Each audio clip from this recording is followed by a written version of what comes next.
What's up, you guys? Ross Sapp here. It is February 7th. This is Fightful Wrestling. We're here to talk WWE Monday Night Raw, brought to you by Manscaped.com. Sean, Code pause. Fightful. You're on the wrong microphone. I'm on the wrong mic again? Yeah. This has been happening all the time. It drives me nuts. How about now? Talk louder. What's up, you guys? Yeah, I think you're good now. Okay. Wrong mic. Everybody says wrong mic. I even go into the StreamYard settings and it's like, no, you're on the right one. No, I wasn't. Technology's not on your side today, Sean. Somebody says Sean is in a bathroom that looks like his room. Oh, man. Well, anyway, brought to you by nordvpn.com/Fightful and manscaped.com/Fightful. Denise Salcedo is here as well. I did a video with her today. Denise, how you doing? I'm doing phenomenal. Today has been like a good day for me, not gonna lie. It's been a good one. And guess what? We did our SmackDown Showdown video, and I'm officially gonna be sponsored for the next few months by them. So woo. The video did very well, good feedback, and people are liking it, and a lot of people are asking for it. So yeah, that's continuing. Woohoo. I really encourage everybody to check that out. I had a lot of fun playing that game.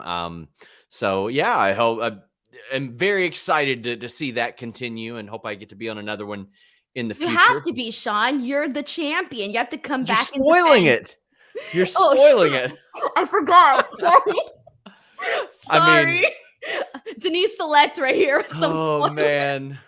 Well, guys, please leave a thumbs up on this video if you're watching live at youtube.com/Fightful, since Denise just went all Eric Bischoff and gave away the competition's results, except she is the competition. She is the competition. Listen, if I'm doing the promo challenge, you know I'm going to win anyway. Let's be real. All right, well, come find out how. I annihilated you in the finals. It was abusive. People are mad, by the way. People don't like the results of Adam and I. Well, like they were not happy. I'm sorry, but Adam's, no offense, but Adam's promo sucked. Okay, well, tell that to the people that are mad at me. Yep. Well, guys, leave us a thumbs up. Please share this on social media. We would greatly appreciate it.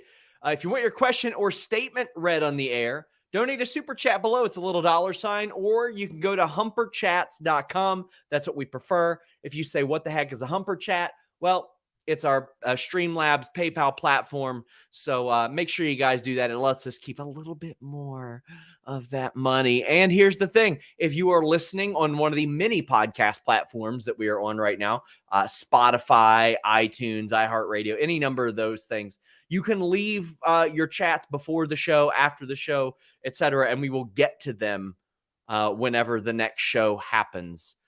So humperchats.com. And a little bit of a plug. It's up early access on Fightful Select right now, but I have an interview with Larry D, who just left Impact Wrestling. That will be up on Tuesday. He asked for his release and was granted it. I drove out to a place where he's opening up a bar, actually, a wrestling-themed bar in Cynthiana, Kentucky. And we did an interview today. It is very, very good. But let's go ahead and get into the super chats. Mario says, Denise, you live in LA. You can find a writer anywhere. What are we talking about? What does this have to do with what? Am I looking for a writer? Are you? No. I don't know what this is about. Me either.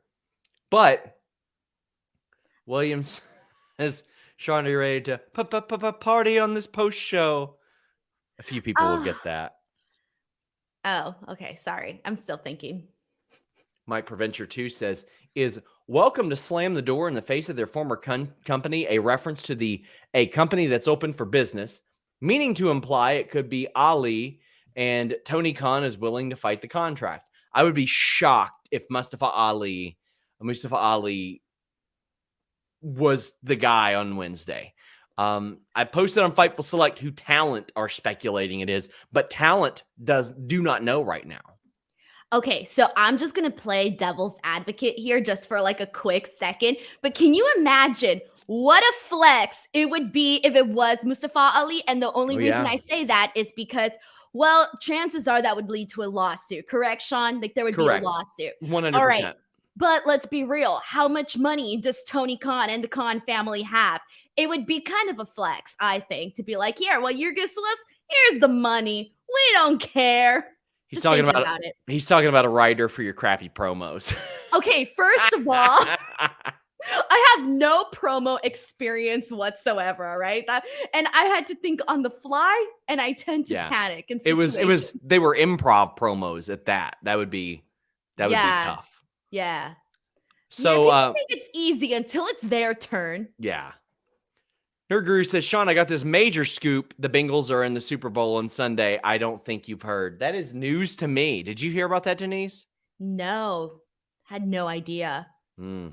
And no wonder there's been like an influx of like more people coming to Los Angeles, and I just couldn't figure out why.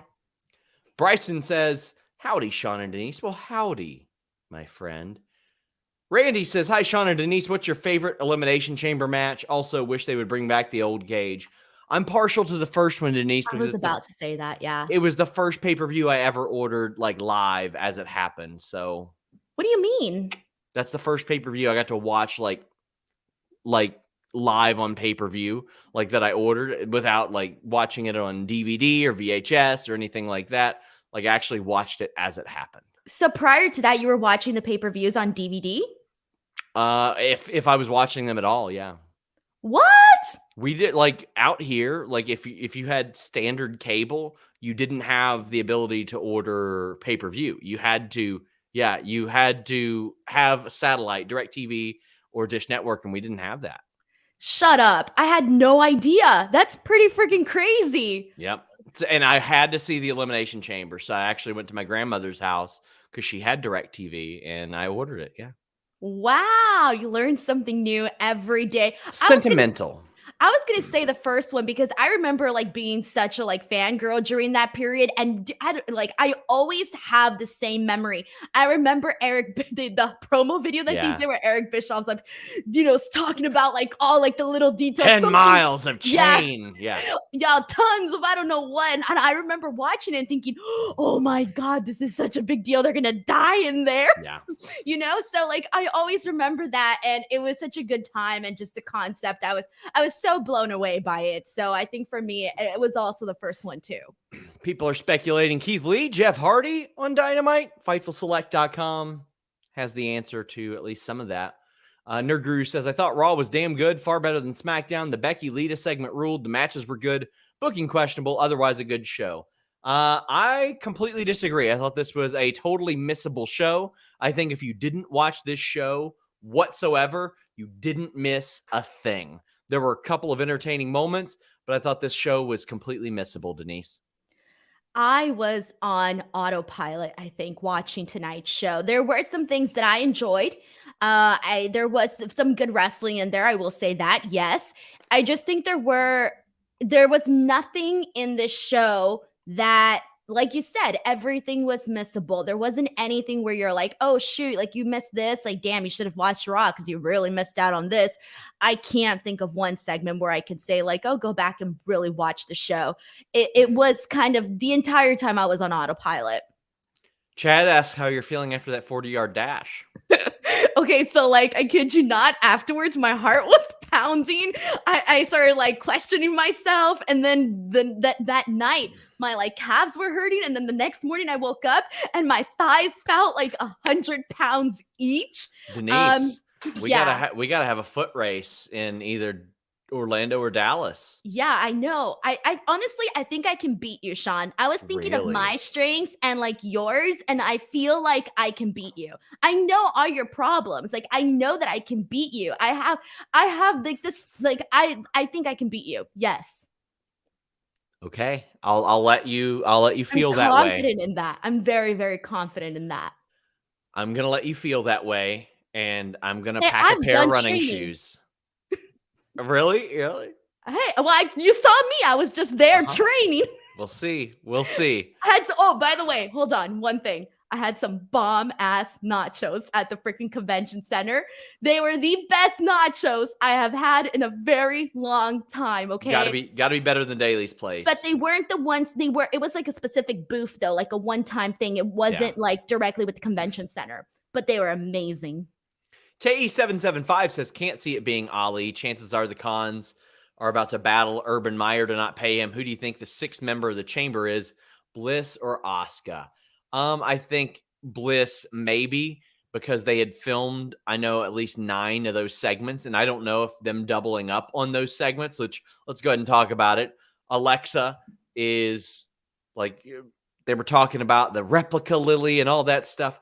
You have paid far more attention to these than I have. I'm just ready for them to end, Denise. I actually do pay attention to these. Oh. So they showed more than 2 today.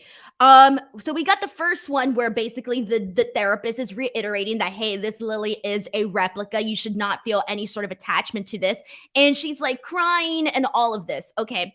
And then I thought like I understood where this was all going, but the final one that they aired is the one that kind of tripped me out because I didn't really know where they were going. I'm not like a psychology expert, but she basically talks about this woman that pisses her off in the supermarket, and she's describing the woman, and the woman is it's Lily. So then she says that she like kicked her butt, right? That she kicks this girl's butt and the woman's butt in the market, and then the therapist is like, all right, we're going to need some more therapy for you. Like, your problems are not out the window. So I thought to myself, like, isn't that a good thing though? Shouldn't she be hating Lily now? So this was very confusing to me. I'm out on this one. I don't know what that meant. It's confusing to me that you care about it. You know what? I'm sorry. Sue me. I'm sitting here for 3 hours, Sean, watching the show. I got to care about something. Speaking of, Valab says, does the first hour not having ads help at all? No, because what we got instead were a bunch of promo videos and the stuff that they show in the arena. Like, oh, here's the top 10 Instagram photos of the week. What they did was they just showed what was on the Titantron inside the venue when commercials would have normally aired. And I get the feeling the reason why it went commercial free is because they moved from USA to Sci-Fi. So, I mean, that's why you can't deliver on the same ad prices on Sci-Fi that you were going to on USA Network. Yeah, this kind of screwed me a little bit because in between the breaks of Raw is when I do house chores. I usually go around, fold a little bit, wash a couple of dishes, fold a little bit, sweep during the commercials, grab a snack, and I couldn't do any of that. And then for some reason on my Sling TV, I could not rewind, I could not pause, and I couldn't fast forward this time around. I don't know why. Steven says, let's be real. If SRS wasn't a fantastic journalist, Fightful Select wouldn't be nearly as reliable as you all think it is. At most, it's a solid 7.5 to an 8. Subscribe to Fightful Select. I don't know how to take that, but yes, please subscribe to Fightful Select. What was the second part that he said? I don't know. But anyway, subscribe to Fightful Select because today I posted news about backstage speculation on Wednesday's thing. Did you see the Randy Orton Shane McMahon story I posted? Yes, I did. So, you think it was a rib? It's got to be a rib, right? No. No. I learned more about it, and I'm going to post it on Fightful Select tomorrow.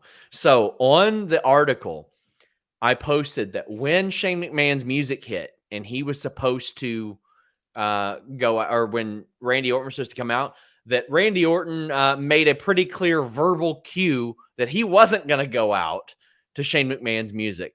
I found out what that was. I'm going to post it on Fightful Select tomorrow. Yeah, it was just a wild situation. What? Well, I just have a question, and I maybe you wrote this in this report and I just forgot. But why again did they mix up the songs? Because they're fucking stupid, Denise. Well, I thought that was a rib. I thought that maybe like, I don't know, Randy or somebody did that on purpose so that, he can kind of get what he, No. Okay. Because it was a trash fire, Denise. That's why. Because it was a trash fire. So what? Does the music guy get heat on this? What situation? Like I'm don't know curious who did. about this. I gotta Because if you're find the music guy. Well, ultimately, Shane got Shane got so much heat that nobody else got heat. True. Man. JD Pringle says this show is uber mediocre. Raw is meh. I watched Danhausen clips on YouTube most of Raw this week. Hey, go to Fightful Scraps, youtube.com/Fightful Scraps. I got an hour and 5-minute interview compilation with him. Follow-up says a super chat to remind people that Veer is still coming, and he's coming hard. If Veer continues to come until the first week of March, Denise, he will have passed Emelina's record for coming. Jesus Christ. What's the record? 133 days. And where are we at now? About 130 or about 100. About 130. Poor guy. That is just very unfortunate. Yeah. Nicholas says, I'm glad I missed most of this show. I was busy bumping music from the Temptations. Well, I was very tempted to turn off this show, but we had a 20-minute opening segment for the Quiz Bowl, Denise. This was a bunch of quiz questions, and Riddle nailing most of them. He's very good at trivia. He's good at biology. You had Chad Gable repeatedly touting his academics. Now, listen, Chad Gable's doing great. He's got to lean away from the don't boo education, that's gross thing. Like, it hit one time. You can't say it every week. You got to go to something else. And I think he's doing great. But I saw a lot of people tweeting like, oh, he really is Kurt Angle remade. I think you all forget just how amazing Kurt Angle was at all this stuff. Like, he was doing this stuff every week and then still going out and looking like a killer in the ring. I'm not ready to put Chad Gable there. I thought Gable did pretty good here, though. He cut off Otis as Otis got a right answer of Hamlet, and instead, Riddle got it right. It's very funny to me that Riddle is being relied on as the smart guy in the tag team. I do find that funny. What do you think about this segment? So, Sean, did you quiz yourself while you were seeing this? Yeah, I actually got all these right. God, I hate you. I really hate you. I got all of them right. This is what I hate. You are those know-it-all people. You just know everything. Congratulations, Sean. I got like 3 right, okay? And I can't even remember which ones they were. I know for sure I got the geography one right, but I don't remember which other ones I got right. But I do recall getting 2 or 3 right on that, but the rest, not so much. Anyway, so this was funny. And really, look, I know that everybody's putting over Chad Gable in the sense that, like, oh, he's like Kurt Angle and all of that. I love Chad Gable. I think he deserves a raise. I think he deserves, I don't know, a bonus or something, because he legitimately has been one of the most entertaining people to watch on Raw. But he is not anywhere near the level of Kurt Angle. Kurt Angle's on his whole entire different ballpark, okay? But that does not take away anything from Chad Gable, because he is legitimately the best thing right now going on Raw, especially, his, chemistry with Otis, and then their joint chemistry with RKBro. It's all coming across very nicely. Like, I didn't hate this quiz bowl, and I think given the the no commercial breaks, I actually kind of think it added to the quiz bowl. It was a very unique way to kick off the show, and it's not for everybody. So let me preface that. Like, this is not for everybody. If you want to go in and watch a wrestling show, this is not for you. Like, this is not the show for you. If you're going in, you're like, oh, I'll be entertained with some cheesy stuff, then all right, this will be for you. Yeah, I thought not having commercials did add to this a lot. This is one of the better things on the show. I think that Chad Gable is doing well. He's doing really well. I think there's like a couple more notches he can turn it up to really nail this character, though. This, however, led to another Street Profits Alpha Academy match, and it's a good match. It's always a good match. I know it's always a good match because I've seen these two teams wrestle 4 or 5 times. I've seen the sum of these parts, or the parts of this sum, wrestle about 400 times, Denise. And this show was full of rematches. It was full of 50-50 booking. It was full of champions getting pinned. It was full of people in the Elimination Chamber getting pinned. Just over and over and over. The show was full of weird booking decisions, to which I would have people say, well, I would rather them do this than that. I would rather them just book something that makes sense. That's what I would rather them do. I didn't need to see this match again. Why are Street Profits so excited about RK-Bro getting a rematch? They should want a title match. What the hell? I agree with all of that, and that was a very noticeable thing, especially if you're somebody who just randomly tuned into Raw today, then this probably wasn't a problem for you. But if you've been watching Raw each and every single week, then you know that there was really nothing except for like maybe one or two matches that was really new or fresh. Here's the thing though about this one is that I think based on a lot of the matches that we saw, a lot of the rematches, this was probably the one that to me kind of hurt the less, just because I know the spots that I'm going to get. I know you're still going to have that little, mark out moment. Like I love seeing Chad Gable and Angelo Dawkins going at it. Dawkins hitting them with that suplex was very nice.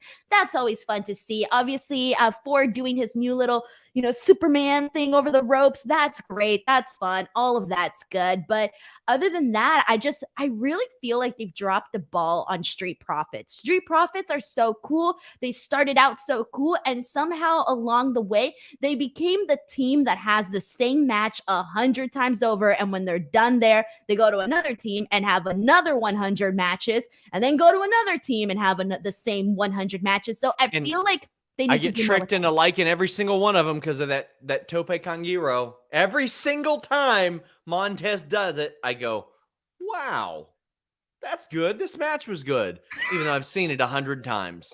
Every single time.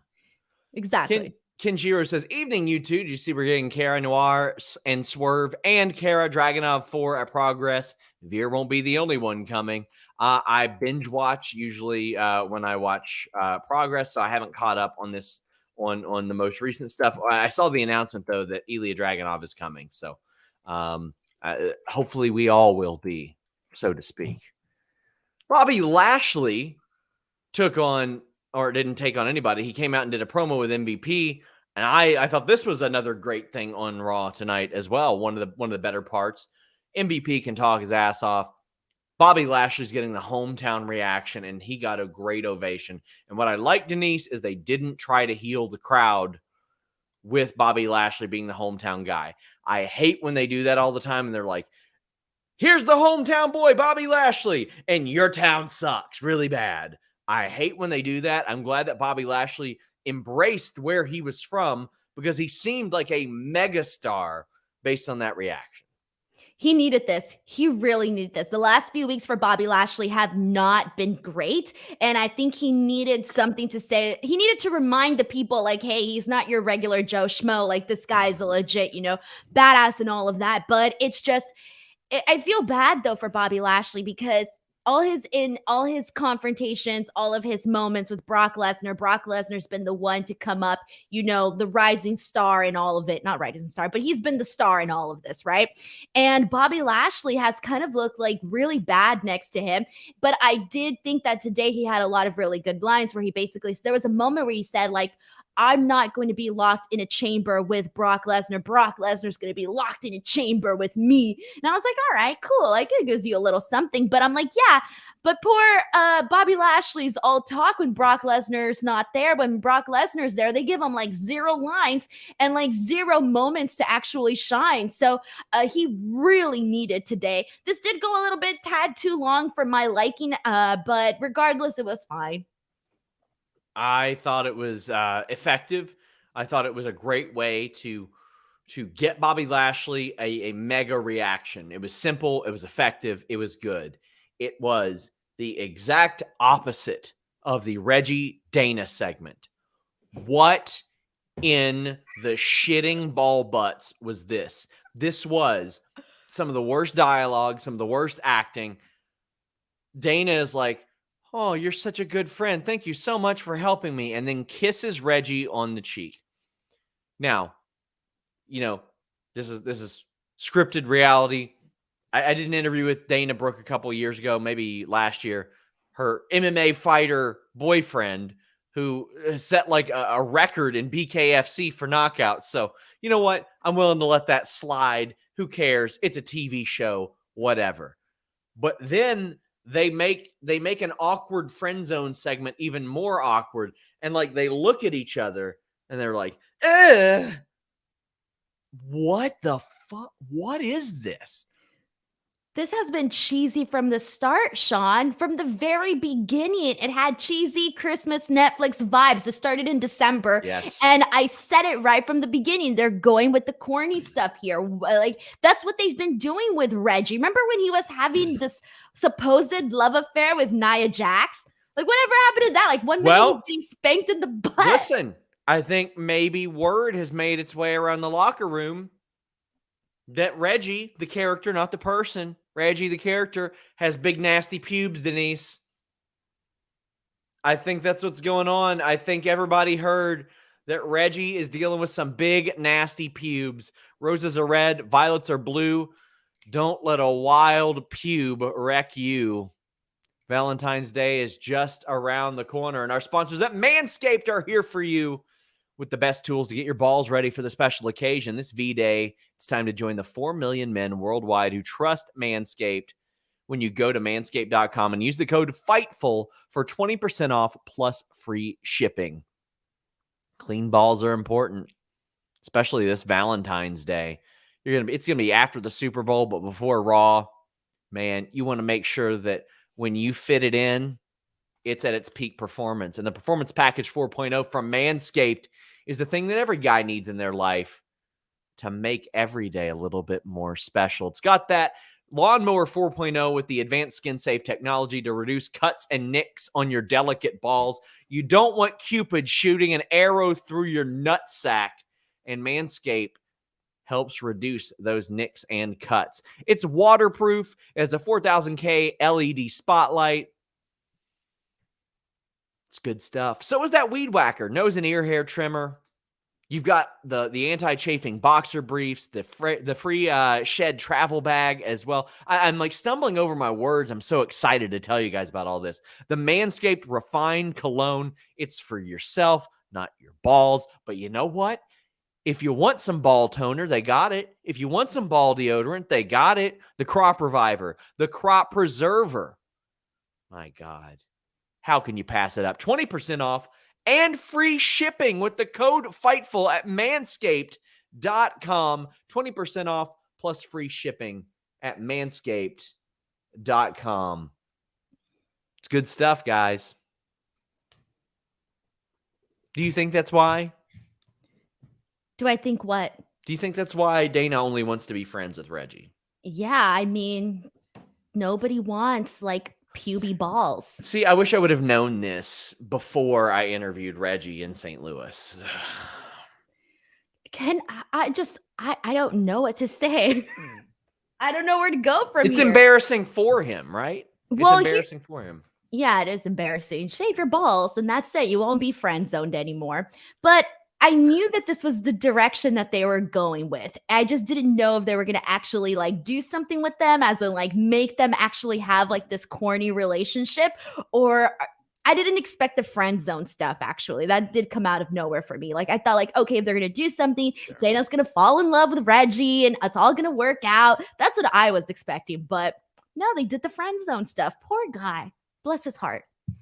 Guys, get in your super chats and your humper chats. Go to humperchats.com or go to that little $sign below. A reminder, we are on podcast platforms everywhere, as is everything on our new channel, Fightful Overbooked. You can go to fightfuloverbooked.com or youtube.com/fightfuloverbooked. There are just a plethora of shows over there that you guys are going to like. Like, I can't even begin to get into all of them that are there, but almost a show every day. Like, there's chain wrestling on Fightful Overbooked. There's Rob and Maggie Coexist. There's just so many different things. There's something for everyone on that show, on that channel. So give it a look. See, why don't you? KE775 says, do you think we'll see some NXT call-ups after Mania to freshen up both shows? Yes, I do. I think there are some people in NXT that are just spinning their wheels waiting to get called up. Denise? I think there's quite a few names, like off the top of my head, Dakota Kai, Raquel Gonzalez. I don't know about Tommaso Ciampa. Who else? Like, I mean, Braun Breaker's obviously somebody that they could pull the plug on now. You could call up all of Diamond Mine, I think. Like, quite frankly, you could probably even do Creed that. Brothers. Yeah, I mean, you could. Veer and Shanky are on the main roster. That's true. Never mind. My bad. You could. Yeah. Yeah. Legado del Fantasma, by the way, I think needs to be Oh. mentioned in that conversation because Yeah. they are so good and they tend to get so overlooked and they would add so much. So much. I'll tell you what didn't add much. Miz TV with the Mysterios, and then Dominic versus the Miz. So Miz TV has Maurice on it. And Maurice should be on the cover of WWE 2K22, according to Miz. Dominic stands up for his dad. He's like, why don't you show my dad some respect? And Miz is like, oh, you want to do this again? And Dominic goes, you're on. And I think he expected like some big pop, but it didn't happen because nobody gives a shit. And I'll tell you why, because we saw this match last week and they 50-50'd it. I'll at least give them credit for the cleverly 50-50ing it, all things considered. And this is a very low bar we're talking about here, Denise.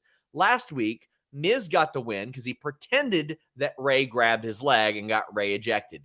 This week, Ray did grab his leg, didn't get ejected. The ref, because he is completely buried, is like, no, I'm too smart for you. See, I watched the show and I know what you did last week. So there's no way that Ray actually grabbed your leg. Well, actually, the ref in character is a fucking moron, Denise. And it got it wrong 2 weeks in a row. Dominic gets the win. Nobody gets over. Nobody. There ain't a one person out of the 4 that have gotten over because of this. I died a slow death during this, okay? You already know how I feel about these Miz TV segments. Now you're giving me Miz TV with Ray and Dominic? I'm sorry, but this was not good. Nobody cares. Absolutely nobody. This was so bad. Like, I feel so bad for Rey Mysterio. Like, I just feel bad. And just, I feel like they did this match literally just so that they could be like, aha, this time we're going to kick Maurice out. And this time, Rey Mysterio really is going to pull the leg out. And I just think to myself, why? Who in their right mind would book Miz versus Dominic 2 weeks back to back, regardless of storyline? Who? Why? It's just, it was not good. And I just, I don't know what to say. I wonder if because I mean, Dominic is not the buffest fella in the world, and WWE portrays him like he's 12 years old. Are there kids that identify with no! this? What kid's gonna want to identify with a dork? I'm sorry. No. Bless his heart. I'm just talking about the character, but like, damn, like kids these days, like Sean, who were you a fan of when you were a kid? Like, I highly doubt you were looking up to some like geeky guy. Shawn Michaels and Too Cold Scorpio. Okay, there you go. Like, come on. When you're a kid, you're gonna look up to the guy that looks like he can kick somebody's ass. Or it's cool. Yeah. I don't know, man. Like, you ain't gonna look up to. I mean, I liked Marty Jannetty too, and I'm pretty sure he smoked crack. So.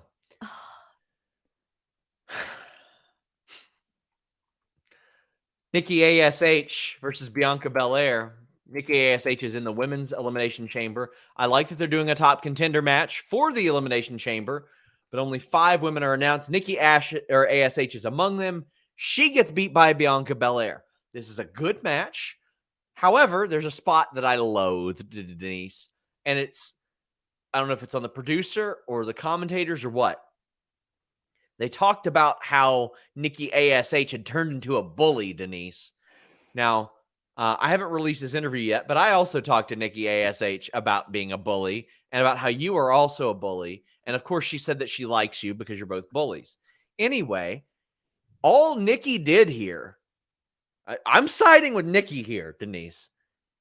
Bianca has her foot on the apron, and Nikki yanks the apron and makes Bianca fall. And they go, oh, the bullying tactics of Nikki. They failed to mention, Denise, that Bianca had a handful of Nikki's hair.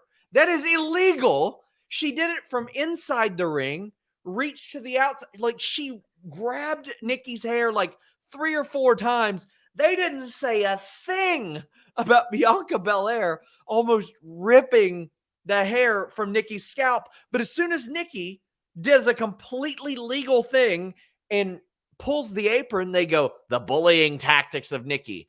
And I'm like, what is going on here? How is this happening? What am I missing? Look, you already know my feelings about this, and I don't want to get into that again. But yes, I do agree with you on this. Like, but I think that the reason why they just emphasized that was because we saw Nikki do it last week too. I forgot, who the hell did she wrestle last week? I remember her doing this, the apron thing. I remember her doing it. So I think it's just like, oh, like in their memory bank that, hey, this is what they need to promote, and so we're gonna just disregard everything else. Well, she used to do the apron spot where she would pull it, put them inside it, and beat them up back when she did the a little less stable gimmick. But I liked the match besides that spot.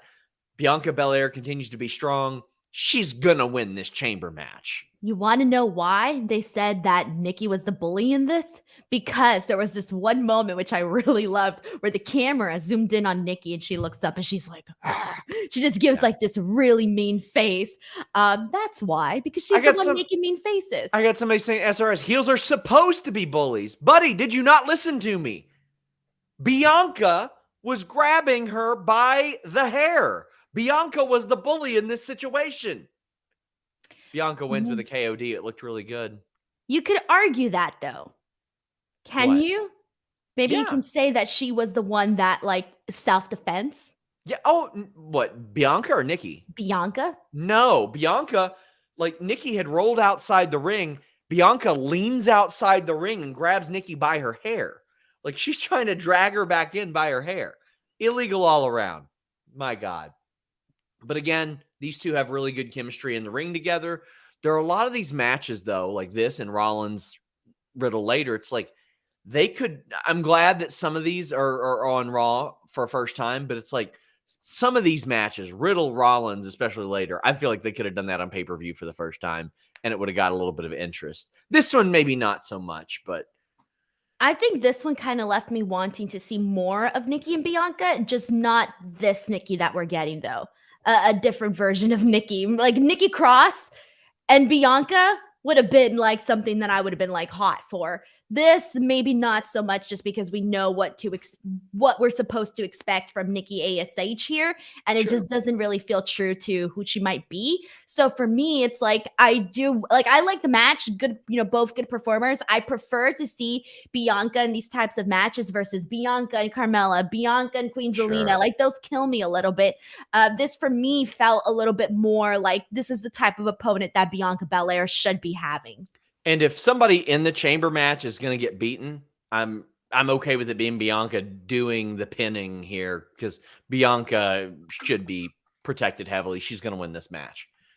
Chad says, any news on Boogeyman signing a new contract? So he had posted something about him doing that. It is not like an active talent contract, for those wondering. Like, he ain't wrestling next week or anything. He's 57. He was deemed too old when they had him try out for Tough Enough. So he ain't coming back on a talent contract. Terry Allen Jr. says, short matches aren't progressing Dominic's true potential. Did you pre-order 2K22 Deluxe Edition? I didn't pre-order it. Typically, 2K provides us with a review copy, so I'll kind of hang on to hope for that. Although the last go-around, it was pretty telling when the review copy came 6 hours after the game released, because they didn't want people to know how shitty it was. We'll see how that goes this time. Hopefully a lot better. Is the game out already? When's the game out? Sorry, I don't follow gaming. It's out in like a month. Okay. And gaming stuff, not my... Oh, last time, usually you get the review copy at least a day ahead. That way you can review it ahead of the release and people know if it's good or not. Last time we got the review copies after the game released, and that was pretty evident. Yeah, it makes sense. Michael Key says, Raw felt like an asthma attack at this point. I know it's coming, and I also know it's going to suck. Buddy, as someone who has asthma attacks, yes, that is fair. As far as the Terry Allen comment about Dominic, yeah, Dominic he's getting those live event reps now, at least. Nerd Guru says, I'm very happy the women are getting a chamber match, but that empty slot has me worried it's going to be Ronda. I hope Asuka and Bianca could win. Could you imagine if it's Ronda? Well, I mean, like, I don't know. It'd be kind of weird, right? Like, the whole storytelling aspect of it would be a little bit weird. It's WWE. Okay, Denise, keep in mind. Let's take you back to January 1st. Brock Lesnar was supposed to face Roman Reigns for the Universal title. Roman Reigns is out. They put in Brock Lesnar in the WWE title match. He pins the champion to win that title. Fast forward 2 weeks. He loses that title back to Bobby Lashley, but wins the Royal Rumble. He immediately turns around and cashes in a rematch clause that does not exist for one title while challenging for the other title. Just so at WrestleMania, they can get back to the match that was supposed to happen at day one with Brock Lesnar and Roman Reigns. All right, I understand why you would think that they would do this, but I just feel like, why would you do it though? Like, why? Why? I know why, but why? Like, it's just, there's no logic to it. As a wise man at Pop Copy once said, Denise, why? Because fuck them. That's why. There you go. All right, what are some other options? I knew some people were saying Bayley, but Bayley's on SmackDown, is she not? Bayley was out of the draft pool. She wasn't drafted at all. So, okay, so she could be and somebody. Also, does that matter? Big E showed up on SmackDown like 2 weeks ago. Isn't he an official SmackDown member now? Yes. Okay, then. You know what? Clearly, nothing matters. It's going to be Ronda. She's going to win, and there. Or it's going to be Well, I think Bayley would be a good option, honestly, considering that we haven't seen her. So I would like Bayley. Love that. I would. People were suggesting Asuka. Some people were guessing Lacey Evans. I don't know when did Lacey Evans have her baby already? Yes, she did, and she's in great shape. Great shape, yeah. All right, there you go. Well, that could be another option too. But I just feel like it has to be somebody. I don't know, man. Now I'm a little bit worried because I wasn't too worried. Liv Morgan took on Doudrop. Doudrop wins. I love the Vader Bomb as a finish. I adore that move as a finish, especially for Doudrop. There was a particularly outstanding spot where they went from a power bomb and then Liv turned around into the electric chair and they went into the electric chair drop. I thought this was a good match. It was another rematch because I do watch Main Event, Denise. I'm the only person who does. Why do you do that to yourself? Do you hate yourself, Sean? Because I like to watch Veer come all the time, every week. Veer is coming to T-Bar this week, by the way. But I thought Christ. This. What? Is it T-Bar like a naughty name or like a naughty like innuendo? No. Anyway. No. Okay. Doudrop defeats Liv Morgan. No, it was the other guy, Slapjack, right? Yes, it was What's the name that had the naughty name? It was Slapjack, right? Okay, thanks. I knew one of them had it. Doudrop defeats Liv Morgan. I thought this was a good match. Again, I don't know why you would necessarily book a match where a person in the Elimination Chamber needs to lose.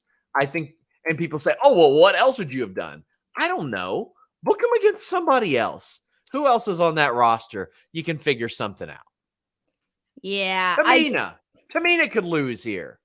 She's too busy chasing the 24/7 championship. Like you can't do two things at once. It's so ridiculous. Apparently you can't.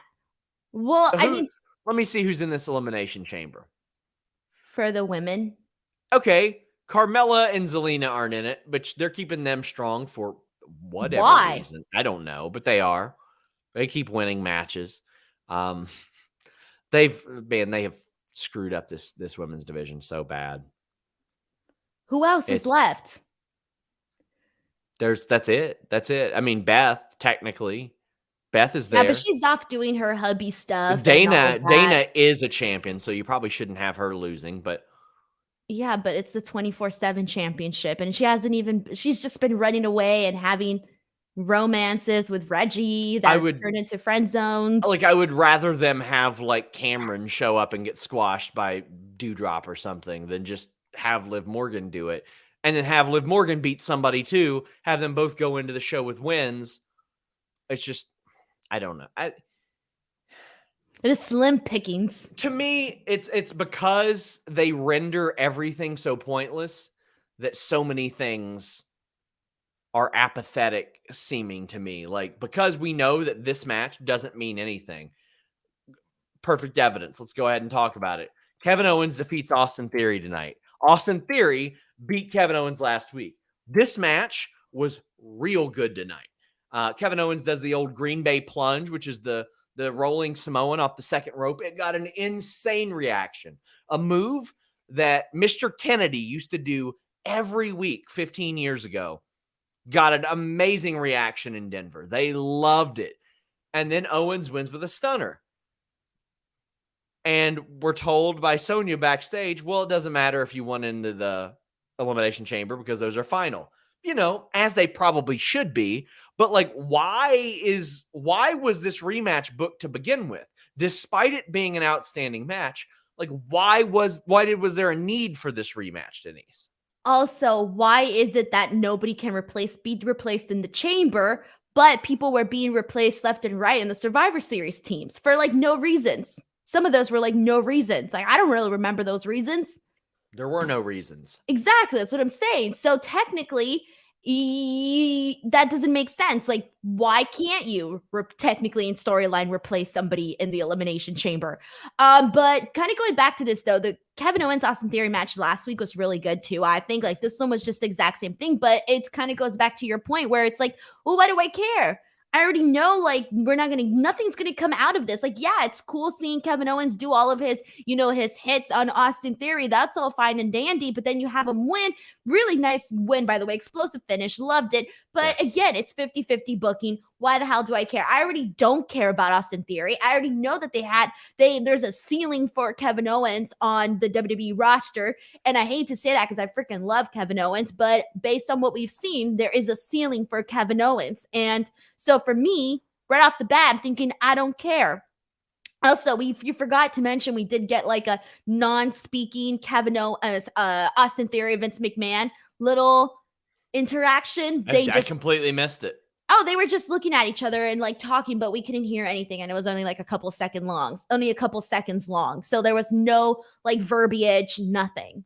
So I want to talk about the highlight of this. Kevin Owens is working his ass off, earning that new contract in the ring, outside of the ring.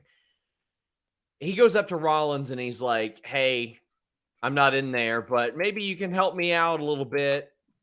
Ain't happening. He goes up to Adam Pearce and Sonya Deville. He's like, so you won't let me in this match? And they're like, well, you might not even be on WrestleMania. Why? And this segment was so good. And I don't know why it was so good, but it just was. Owens was great here. You got it. You're smoking crack. I just don't care about the story, Sean.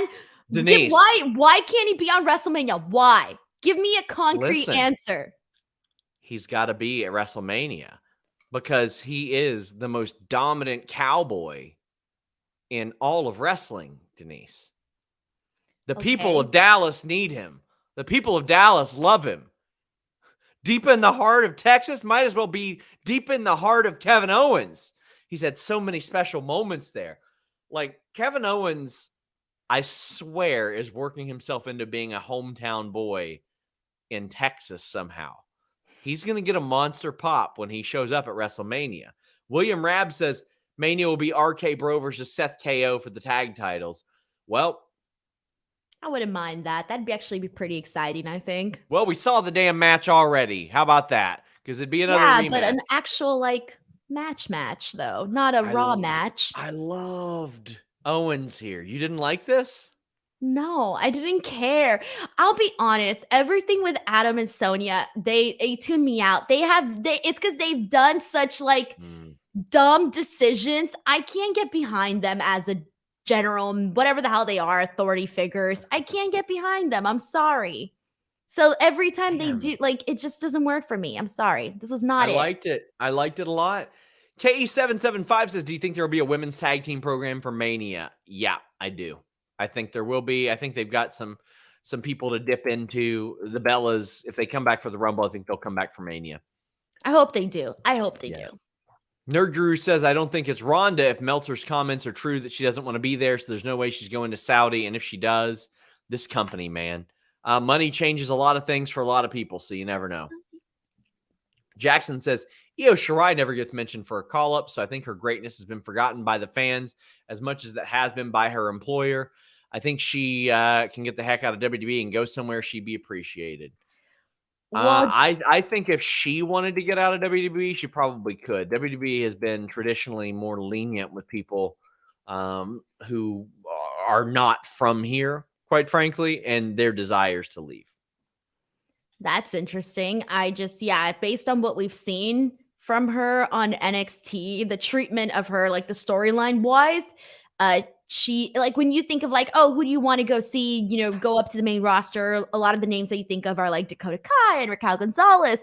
And I do think that a lot of times Io Shirai is forgotten about. And like, I know it because damn, even I forgot to mention Io Shirai.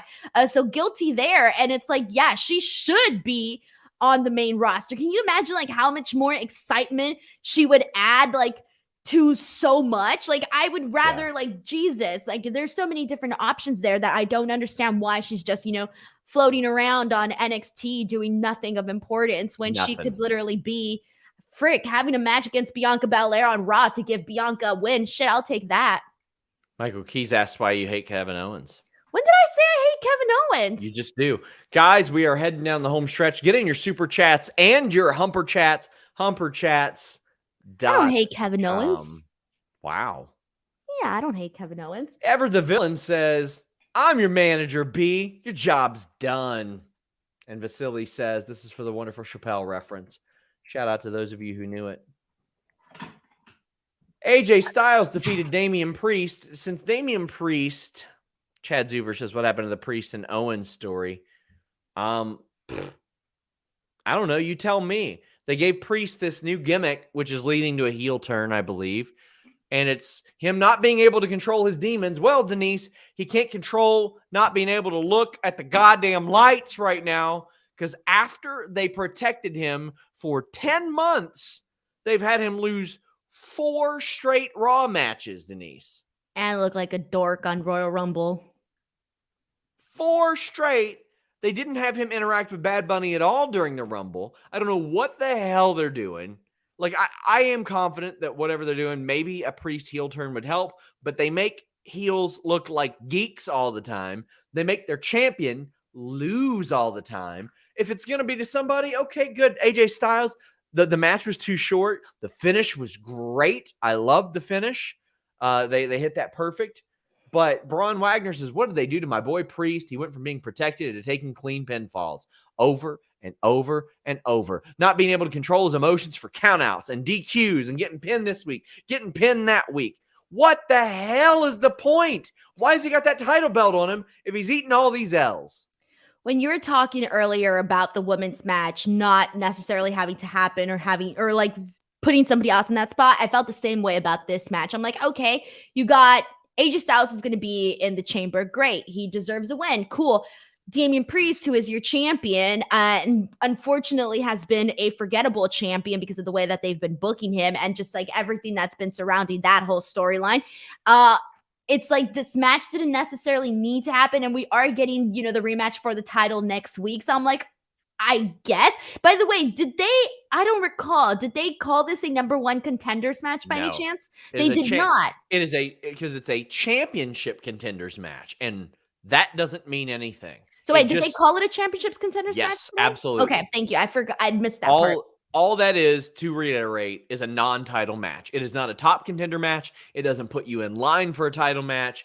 It doesn't do anything. It just skyrockets you into the consideration for a U.S. title match. All right. As if AJ Styles wasn't already in consideration by that company in general.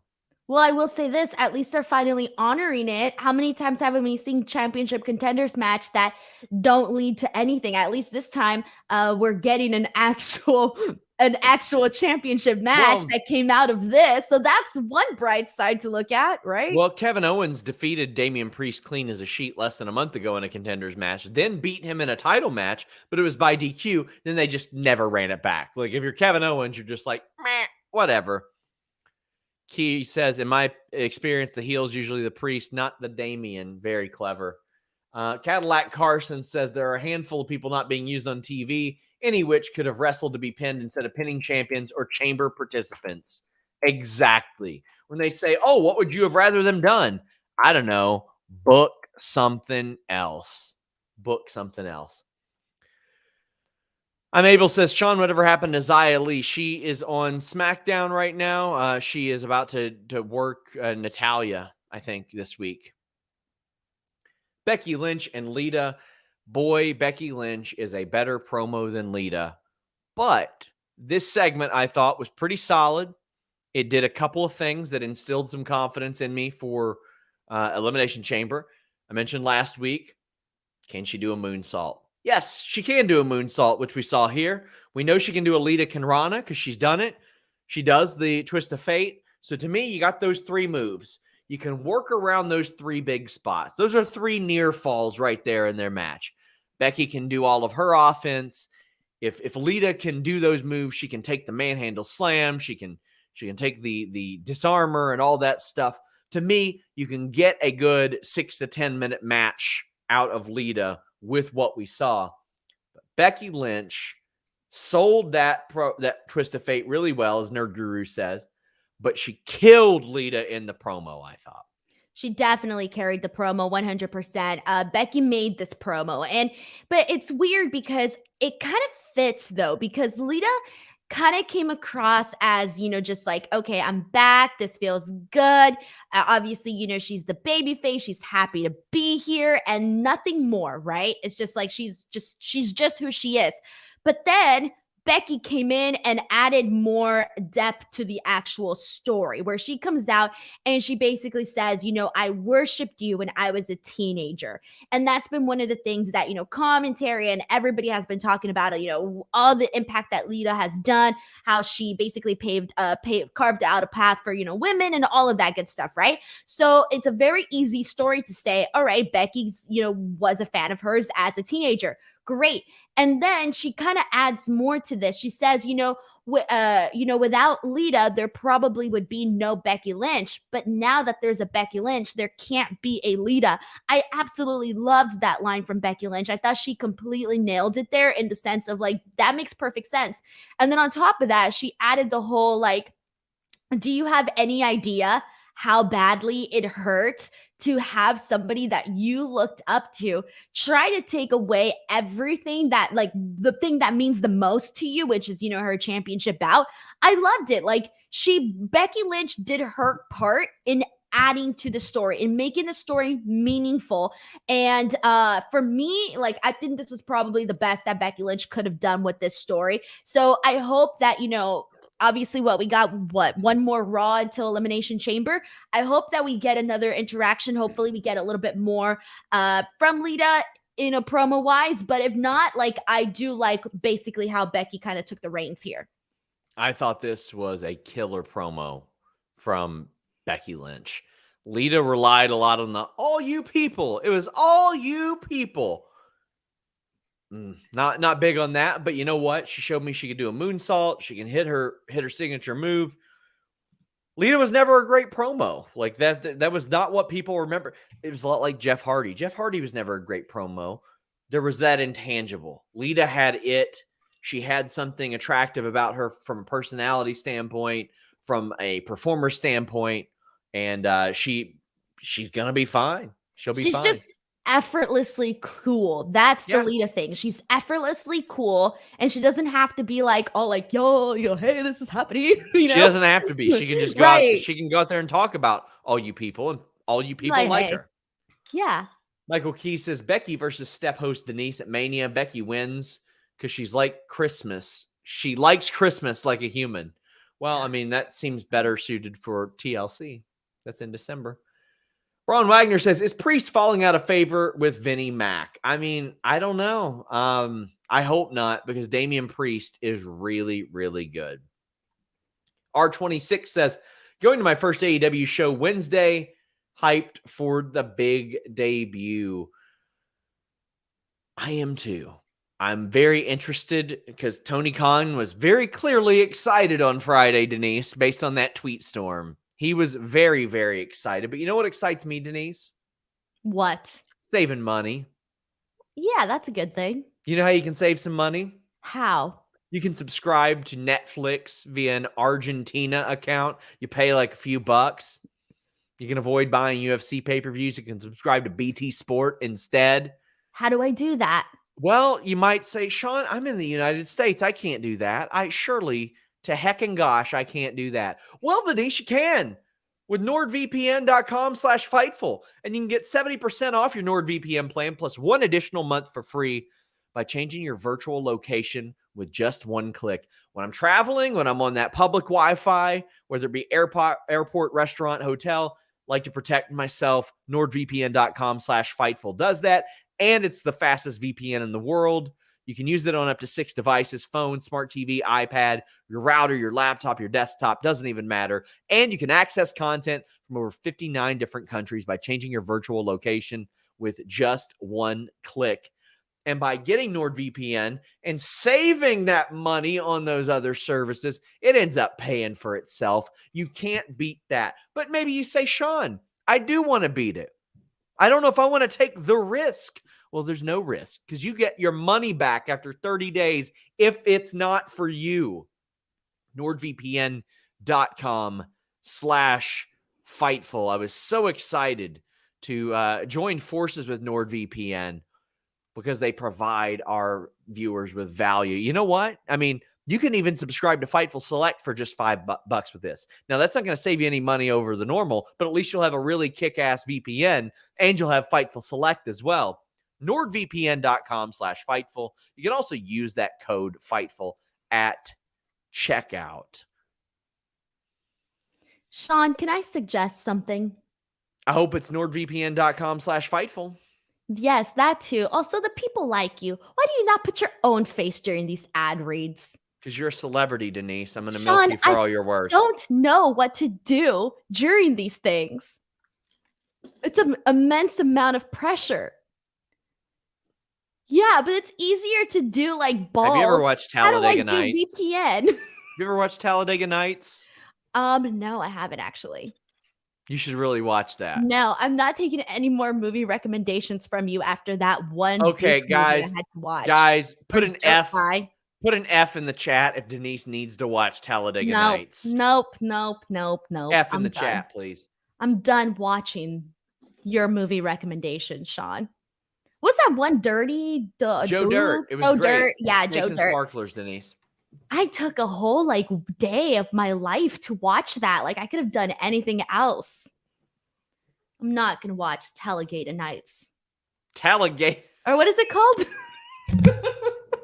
Talladega Nights. Okay, whatever. I'm not gonna watch it. No. I don't even know what it's about. What is it about? It is Will Ferrell as a NASCAR driver. Uh-huh. And he's a great NASCAR driver who has to overcome some hurdles. Why do you like all the movies where somebody has to overcome some hurdle? That was the same thing with Joe Dirt. Like one of 3 story plots ever. Well, I'm just saying, you recommend the same movie to me over and over. It is not. He gets into adventures. He catches fire. There's a lot of good stuff. Riddle and Luis, our great moderator, says it's actually really good. I recommend it. It is. It's one of the best comedies of the last 20 years. We had Riddle versus Seth Rollins. What a far cry we are from the Survivor Series where Riddle wouldn't even look, or Rollins wouldn't even look at Riddle. Riddle was said to have apologized for some of his wife's comments about Becky Lynch. They're on the same page now, and they're working together. I'm happy to see this. This is a match I think could have eventually happened on pay-per-view and made a much bigger splash. But WWE doesn't do anything for the first time on pay-per-view, Denise. What else are they going to do? They need something to say, hey, I'm going to tune into Raw on Sci-Fi. What's going to make you tune into Raw on Sci-Fi? All right, Matt Riddle versus Seth Rollins. A couple people might tune in for that. What else do they got? My God. I don't know. Am I not making a point here? I don't know. The match was excellent. It was fantastic. Fantastic. But then it ends in a DQ. And then it turns into RKBro against Seth Rollins and Owens. So as if this wasn't any indication, Orton is not taking time off. He's still around. But Rollins ends up pinning Riddle. Not Owens, who isn't in the Elimination Chamber match. He doesn't take the pin. I don't think Orton's in the chamber either, is he? No. No, he's not. He's So not. he doesn't take a pin. It's the person who's in the chamber that eats the pin. Okay. The work is really good. It is what you would expect, but to me, because they cut both of these matches in half and they kind of restarted it, it left me without a little bit. It wasn't enough for me to get invested in either because of just how it just wasn't for me. And I love all the parts involved here. There was a period a couple months ago, and I'm trying to remember the time frame, but do you remember we were getting a lot of really good, like back-to-back solid Raw main event matches? And there were a lot of matches like this where it was like, okay, like very good workers, you're going to get something good, and they would have bangers, and it would be like, all right, well, maybe all of Raw sucked, but damn, that main event was good. There was a period where we were getting that. And so when I saw that this match was announced and okay, it's going to be the main event, I was very excited for it. And I was, very, into it the entire time. I was into everything that they were doing, especially because they started this match, like 30 minutes left on the show, I believe, somewhere around that time frame. And I was like, okay, this is the main event. They're going to go the entire time. This is going to get really hot. And then it ends in a DQ, and I'm like, what's up? We still got like 15 minutes left on this show. And so it kind of like it swept the rug from underneath me, but I'm like, all right, fine. If it yanked the rug from under you. Oh, sorry, yanked. You know what, Sean? I'm done. It's sweeping something underneath the rug. This left a lot to be desired. Yanked it out of. I don't want to talk anymore. Anyways, the tag team match. Okay, that's it. Continue on. Nerd Guru says, have Sasha be the last person in the chamber, have her and Bianca pin each other, triple threat at Mania, Bianca hits a double KOD for the win. Sasha's on SmackDown, buddy. I don't think they're going to do that, but maybe I'll be wrong. Maybe I'll be wrong. Guys, please leave a thumbs up on this video. Please support our sponsors, manscaped.com, code Fightful, and nordvpn.com/Fightful. I almost said nerdguru.com/Fightful because he just sent that super chat. I have an interview with Larry D this week. I'm dropping an interview with AJ Styles this week. Both of those brought to you by nordvpn.com/Fightful. We have a special cat podcast that Jimmy Van has demanded that we do. Listen, he signs the checks, so sure. We're doing that Thursday. Denise, what do you got going on? So wait, you're doing a cat video with Jimmy Van? Yeah. What is it what's going to happen? It's a cat podcast. We're talking to a veterinarian. Oh, I see. Okay. I thought you guys were going to bring on your cats and maybe do little games with them, have them dance. Also, over on FightfulSelect.com, guys, this week, I'm going to provide information that I know or what I've heard about some of the higher profile free agents or some of the more highly sought out free agents. And right after this, Alex Pawlowski is going live with Sour Graps. Denise, what do you got going on? Good stuff. YouTube.com/Denise Salcedo. Go check out that Smack Talk Showdown video that myself, Sean Ross Sapp, and Adam and Luke did. I think you guys will really enjoy it. It was so much fun, and people are loving it so far. So check it out. Subscribe to the channel, all that good stuff. I'm working on doing more for that channel. If you're not subscribed, but if you are subscribed, I think you'll know how much is going up on that channel. What's wrong with my hands are soft. Damn. I like to touch my hands. No, it's a reference to Talladega Night. That's why I recommended the movie. I thought because I was touching my hands and I was like, sorry, I didn't know I wasn't allowed to touch my hands. You're going to tell your fiance that you haven't watched that and he'll be disappointed in you, I think. I don't know if he will. I don't know if he's seen it. He hasn't recommended it. He hasn't said anything about it, so maybe he hasn't seen it either. You should watch it. Hey, you know what you should watch? You should watch The Tinder Swindler on Netflix. I did. Oh my God. Did you like it? What'd you think? It was something. It was something. I mean, it was robbing Peter to pay Paul the entire time. Peter down. Man, it was messed up. It was very messed up. But it was so entertaining. It pissed me off though. I went to that guy's freaking Instagram account. Oh, I was so pissed looking at his pictures. I read all his stories. I hate him. I was livid. If you ain't first, you're last. That's how we do it here. Guys, thank you all so much. Subscribe to FightfulSelect.com. Check out FightfulMag.com. I'll plug that before we get off the air. Danhausen, the cover athlete, just signed by AEW. If you're saying, who is he? Why is he everywhere? This magazine will tell you. Articles on Minoru Suzuki, Jake Paul, EC3, Dewdrop, Nate Marquardt, all kinds of stuff. WCW Revenge. Until next time, guys. John Larkin says the disrespect to Ricky Bobby will not be tolerated. Why did you stop the jazz music?